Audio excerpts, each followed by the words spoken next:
Hi everyone, this is Rico Figliolini, host of this podcast. We're here at Anime Week in Atlanta, and I have a special guest here, John Swasey. Hey John. Hey, how are you, Rico? Thanks for joining me. Hey man, thanks for having me. Lots of people here. We're past COVID, or at least the triple down COVID or whatever. Yeah. So it's a good thing to see everyone out there enjoying themselves at AWA. It is. This is a nice show. This is my second time here. Oh, okay. I was here about probably 7 or 8 years ago, maybe. And you come from? I'm from Houston. Houston, Texas. Yes. I was going to ask you about that So too. yeah, the two. I work at a studio in Houston called Sentai Filmworks, Right. which used to be called ADV Films. Right. Now they're Sentai. They have High Dive as their streaming platform, and then up in Dallas you have Funimation, Crunchyroll, and their streaming stuff. But between the two cities, you've also got Rooster Teeth in Austin, and Right. Gearbox and Okratron, all these other studios. But between all of those, Texas, I think, is like the mecca capital for anime dubbing and subtitling in America. It is amazing to me when I first found that out. I was like, Yeah. I know LA's LA. When I moved down here from New York to Atlanta became Hollywood East, Right. With Walking Dead and Yeah. everything else that came. And funny enough, you mentioned Walking Dead.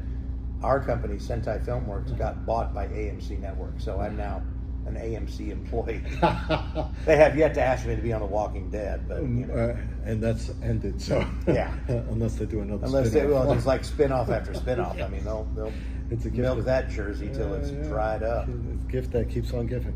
But it's amazing to me that Texas is such a mega place, and I don't think anyone would have realized for anime, for dubbing anime. You know, I think it is really for a couple of reasons. One, you had in Houston with ADV Films, you had a guy named Matt Greenfield and a guy named John Ledford who got together. They were friends, and Matt was they were both into anime, but Matt was really into it, I think, and worked at NASA and did all kinds of interesting stuff. But he's like, we should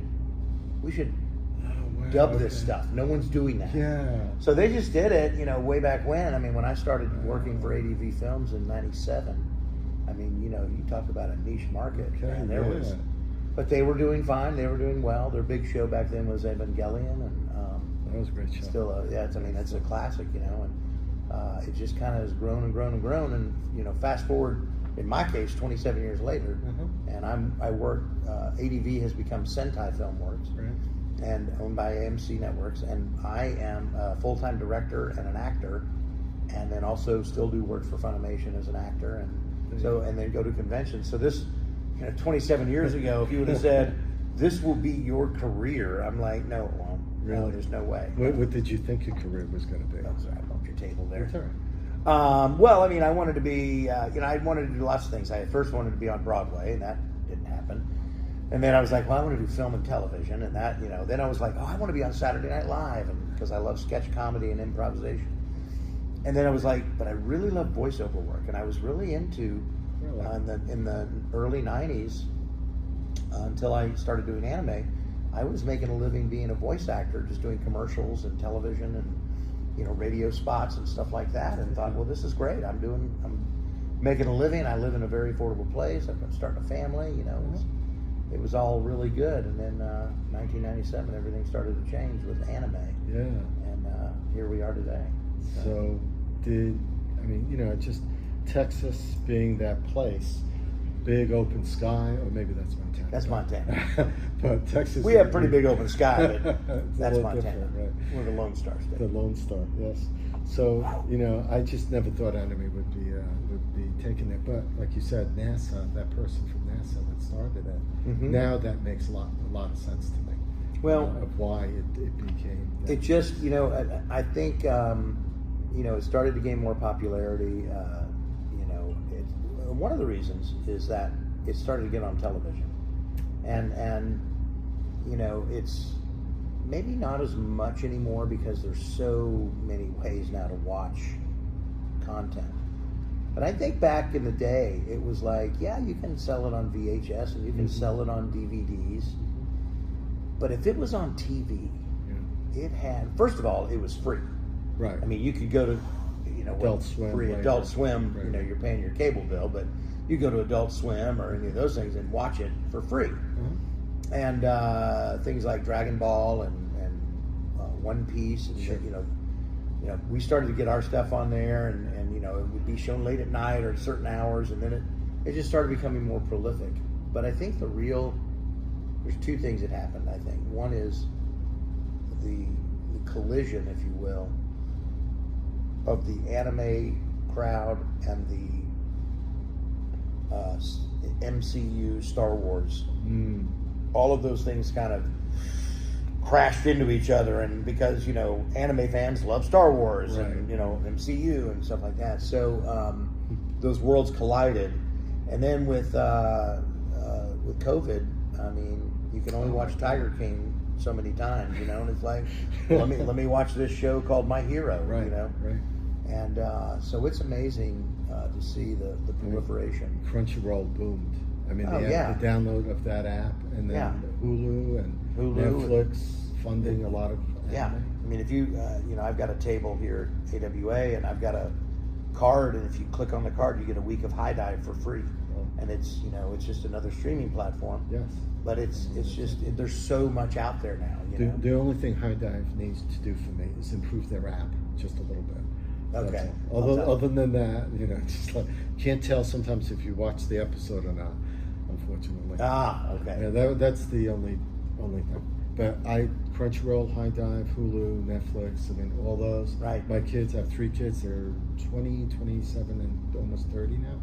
The 30-year-old's here with his friend this weekend. So they're roaming the floors of AWA. But that's how I got into it. I mean, from Death Note, because one of them was into the dark stuff like Death Note and Achin, and then the other ones were into rom-com and slice of life and My Hero and stuff. So it's a cross section. You've done 400 across 400 animes voices. Yeah, I've done a share of them. I've you know, and again, you know, back in the day, for me, I think one of the reasons that I did so much was because I never had that, like, you're the young guy, you're going to be the hero, you know, the young kid. I had more of a character voice, so it would be like, well, you're going to be in the show, but you're going to be this guy, this guy, this guy, this guy, and then that director wants you for that guy, that guy, that guy, that guy, you know, and so there just weren't that many people doing it, so I had an opportunity to really go and stretch myself as an actor and really get a lot of titles and characters under my belt, which has been according to Anime News Network, I'm the most prolific male voice actor in North America. Really? How do you keep it straight though? Like, you so many varied characters that you play. Yeah. Now, I know it's voiceover, it's not life and death, but you want to keep your characters unique. Right. No, for sure. How do you do that? You know, for me, when I'm doing character search or character research, the first thing I do is I listen to what the Japanese actor did, because the Japanese actor is the one that created the role, and you know, it would be a disservice to not only the creators but to the fans if I, you know, went in and, for instance, I'll give you an example: Lord Death from Soul Eater. Very iconic show, very iconic character. It's what I refer to as one of the gateway animes, because if you watch it, you will probably get into anime. Loved it. Yeah. And that and Fullmetal. And the but second anyway, version, Fullmetal, right? what's that? The second Brotherhood. Yes. Yeah, okay. The one I meant, the good one. Yes, there you go. That was a great. But like with Lord Death, you know, they had me come in and audition, and I was like, I didn't know anything about the show, and I was like, oh, he's probably going to have this, you know, I'm Lord Death. You know, and the director was like, no, let's listen to the Japanese. And I was like, oh, he's way up here like this. I see. Okay, that makes much more sense. And so that's really how I do it. And then, you know, when I look at the physicality of a character. You know, look on what do they look like. You know, how would he sound. And there's, you know, there's also a difference between doing a main character versus doing a one-liner, or what we refer to as Soldier B. You know, it's just that was your line. You know, thanks for coming in. Do you do most of your work in studio? I'd imagine, right? Or remotely? Well, I do when I do work for Sentai as a director and as an actor. I'm in studio because that's where I go to work every day. But when I do work for Funimation or other studios in LA, I usually work with a friend of mine who has a studio in Houston, and we just do it remotely. Okay. So yeah, and it's very convenient that way. It's a 4-hour drive to Dallas from Houston. So, you know, you go up for 4 hours, work for 6 or 7, and turn around and drive home. Let's just say I've gone through a few cars. I've had my share of tickets. You know. I would think. But, in the winter in Texas is probably not. But that's, you know, again, one of the things that's been great. They let me do it remotely. So you've done script writing too? A little bit of script writing, yeah. That's not my favorite thing to do. I'm not a writer by heart, but just by de facto, when you're directing, you have to rewrite a lot. Do you? You know, well, you know, we get the translation. The translation gets, we get the Japanese script. It's translated, time coded, and then a script writer localizes it and turns it into. When you say localized, what does that mean? Putting it in a way that we would say it. It doesn't mean like localize it to New York or Japan or Atlanta. Or to America. Right. It just means take the language and to the bathroom I now must go. We're going to put that in a way that says I got to go to the bathroom right now. Right. That's what we mean by localizing. Do you find that maybe, because I've heard this before, and some people look at translation and the subtitles and they say, well, that's not exactly what the character said, but I can see because they Americanized. Right, but that's the thing. And you know, I've always thought you shouldn't do the subtitle version until you've done the dub version, because then just take the dub script and make that the subtitled script. Yeah, that makes sense. You know, to me that makes sense. But the subtitle script is easier to get out. It can get out faster. Sure. But the problem is you're just putting the translation there. Yeah. But it's when you're translating a language, you can't change the context or the message, but you can say it in a way that doesn't sound stupid. Yeah. To be blunt, you know. You don't want to get into colloquialisms or whatever you say that word.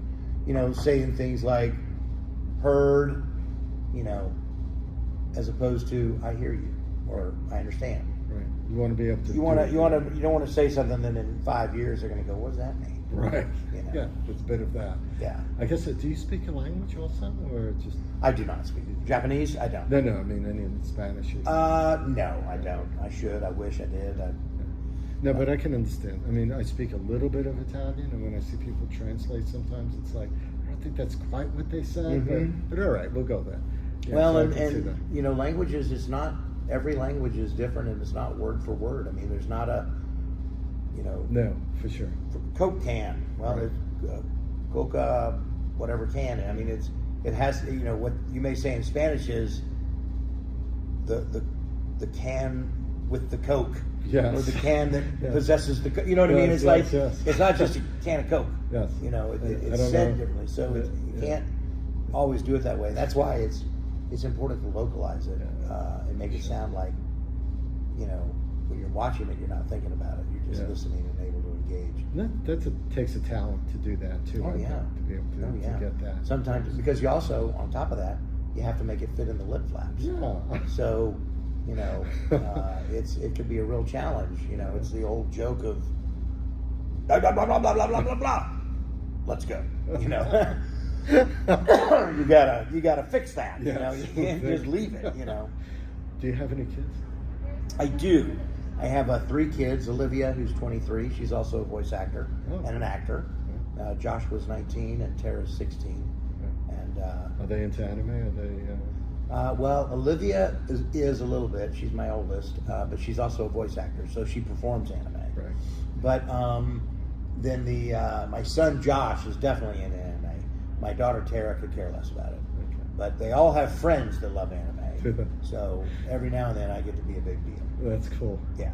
We've been with John Swasey, who is a big deal.